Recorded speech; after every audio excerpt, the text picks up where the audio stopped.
What's good, y'all? I'm Jerry. About to check out this video, man. This is 10 greatest SmackDown stars ever. This video is by Parts for Unknown. When you think of SmackDown stars, some of the greatest SmackDown stars of all time will have to be number one. Automatically will be The Rock, since he created the name SmackDown and had them create the show after the catchphrase. Laying the SmackDown, lay the SmackDown. I want to say Eddie Guerrero, Brock Lesnar, Undertaker, who was like the longest running SmackDown star ever in the history of the show. Then you got Kurt Angle, if you want to consider Kurt Angle one of the greatest SmackDown stars. Jeff Hardy at one point. Edge, if you want to consider Edge, add Edge to the list. Tori Wilson, I'll add Tori to it. And currently, man, SmackDown's own Tribal Chief and current Undisputed Champion, man, Roman Reigns, man, I'll definitely add Roman to the list as being one of the greatest SmackDown stars of all time currently. Let's see who else is on this list that I might not even name, but let's hop into this video. Apparently it's the season premiere of SmackDown. Considering that the show never takes a week off, what does that mean? I never did understand that. A single thing? What does it mean? Or is it just another made-up thing like 20 years of John Cena to have a special event episode for no real reason? If there is an official thing that makes it the season premiere, please don't hesitate to write that reason down on a rock and throw it into your least favourite sea. However, if WWE can decide to do a special episode, then we're more than happy to capitalise on it because, after all, coming up with list topics is hard. Tempest hates doing it. Send Tempest suggestions for top 10 lists along with a picture. Especially for a 3-hour show like Raw. That's hard to do every single week. Introduction, right? Cool. It's hard to make a show like that Here are 10 greatest so entertaining every single time ever. And while you're here, why don't you like and subscribe if you haven't already? Turn those notifications to always on. Could you add JBL to the greatest SmackDown stars? Maybe Brock Lesnar in the early days. Batista, I forgot about my boy. My favorite wrestler of all time. I forgot all about Batista. How can I forget Batista? And I've been watching 06 and 07 episodes of SmackDown. That's my guy. That was my favorite wrestler back in the day, y'all. How can I forget my favorite wrestler? and Cena swapped shirts, with John taking the WWE Championship to Raw in a defining pop. Batista became a SmackDown guy, not the SmackDown. How did I not mention Batista? Including a 282-day run with a big gold belt, the longest reign in that belt's history with WWE. Even Trips couldn't manage that. At one point, he fucking surgically grafted that belt to his body. His run may have only been a few years long, but in an era when WWE were determined on making two new faces of the company, Batista was the blue face. Look at his blue face. Number 9, Rey Mysterio. I say Ray. SmackDown to the heart, and the first of what will be many mentions of the SmackDown 6, the much vaunted troop of upper mid-carders that could be relied upon by Paul Heyman to have the match of the night in whatever configuration they were booked. And few guys have been more consistently part of the SmackDown brand than Ray. He debuted for SmackDown, put on a clinic against Kurt Angle at SummerSlam, became a centre point of the Cruiserweight division when they were Smackers exclusive, got to the finals of a tournament to crown inaugural brand tag titles, and stayed true blue all the way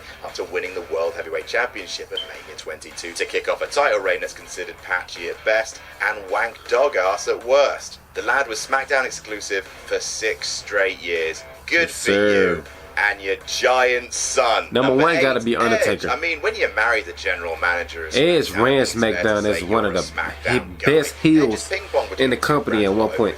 His first world title, especially like 07 through 2000. I want to say 2010 or 11, right before he also, retired. He probably has the most fun and surprising brand affection since the Big Show's ECW t-shirt. And I'm being sarcastic about that second example, you have to believe me. After Mr. Kennedy suffered an injury in 2007 and turned out to be a lot less serious than people thought, Edge beat him for his Money in the Bank briefcase on Raw before cashing it in a few days later on The Undertaker on SmackDown, despite Edge being a Raw superstar at the time, planting himself at the top of the brand in a heel role and carry him all the way to the main event of the next year's WrestleMania.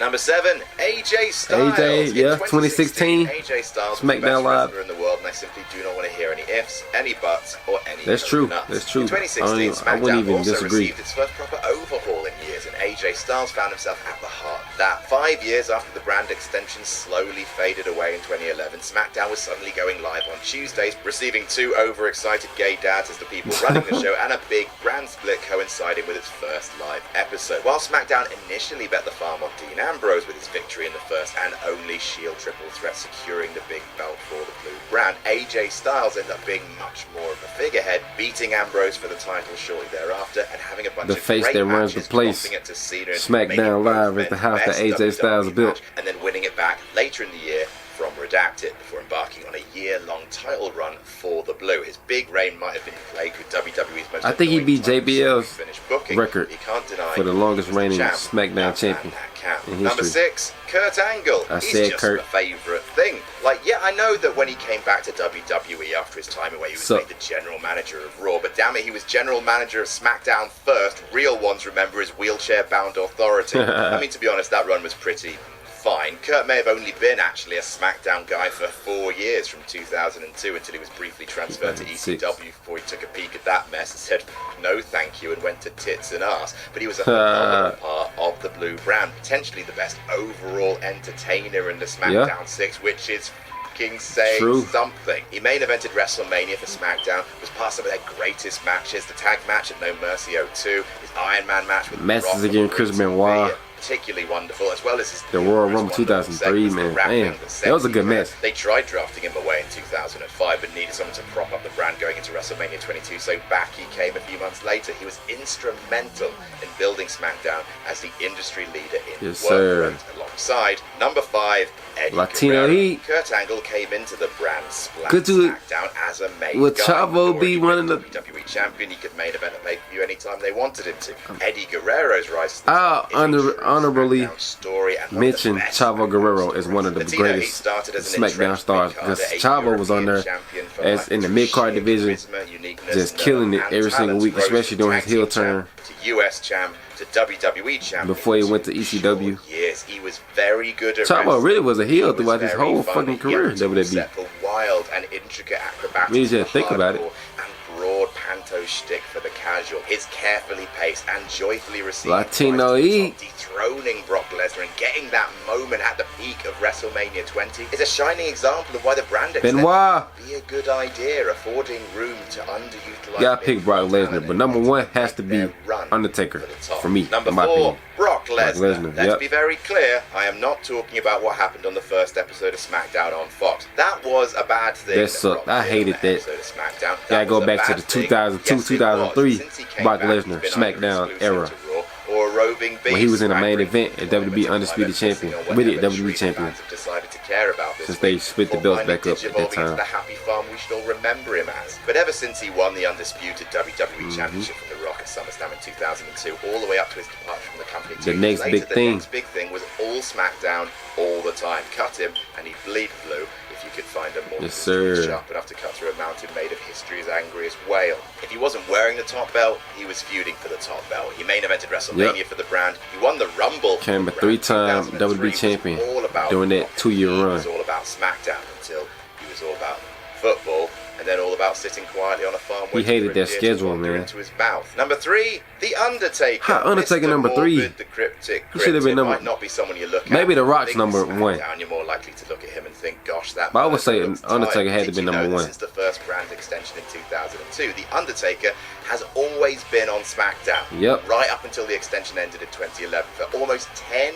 years, not including time off to pay from a cross biker to a cross mortician, the Dead Man was exclusive to SmackDown. Yes, It might sir. just be the longest single tenure on a brand, one It populated is. by a huge number of memorable moments, from doing the honors for Brock Lesnar inside Hell in a Cell, murdering Paul Bearer with cement, the terrorist thing, you remember the terrorist thing, his wars against Batista, Edge, Kurt Angle, an absolute stormer at No Way Out 2006, and of course his acclaimed battles with HBK, all of which he did flying the On SmackDown umbrella. yes. Flying umbrella? I don't know. Point is, unlike some people who ping pong between brands all the time, I'm looking He at stayed Edge true and to the The Blue Miz. brand. Undertaker has been a And SmackDown was, it still is my favorite brand of all time. Mark Knight. I love Number the color 2, blue is my favorite The color. Rock, because it's fucking If The named Rock's number after 2, him. It's The Rock Show. Who number It's 1 named gotta be? after his Is it Roman? catchphrase. So, The Rock. And number one, The Rock's cousin. Roman Reigns, not recency the bias, Tribal Chief. Simping for the big dog, which is a sentence that hasn't been said before. It's the truth. Has anyone ever single-handedly carried a TV show on his back for 2 years. more than Roman Reigns has For carried 2 years. SmackDown for the past 2 years? For 2 regardless years. of whether you think Roman should drop the title. I'm not even mad that Roman's number one. Without Roman, I thought it was gonna what be would Undertaker. SmackDown even be? The bloodline is the beating heart of WWE. And Roman did all this without a crowd It's been the single as well. thread that's kept things focused on SmackDown, while Monday Night Raw He definitely all improved over the place. over the From years. the Jey Uso storyline way back when to the joyful Sami Zayn drama that's currently unfolded to all the John Cena's and Brock Lesnar's in between, WWE has been the Roman Reigns show, and that show is Friday Night SmackDown. Yep. Happy season premiere. And that's our list. Who's been your favourite SmackDown wrestler? Let us know in the comments. Don't forget to like and share this video.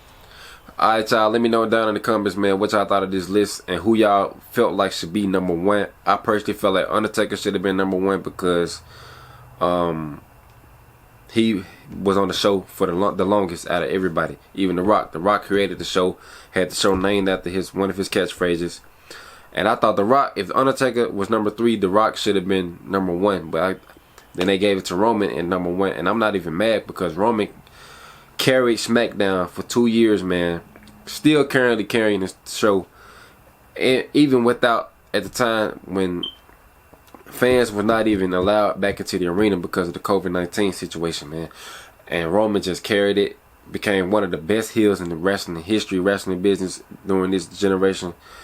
And just kind of transcended his character, the way wrestling reacted, man. Every match that he had on the pay-per-view was always 5 stars, was always a great match, man.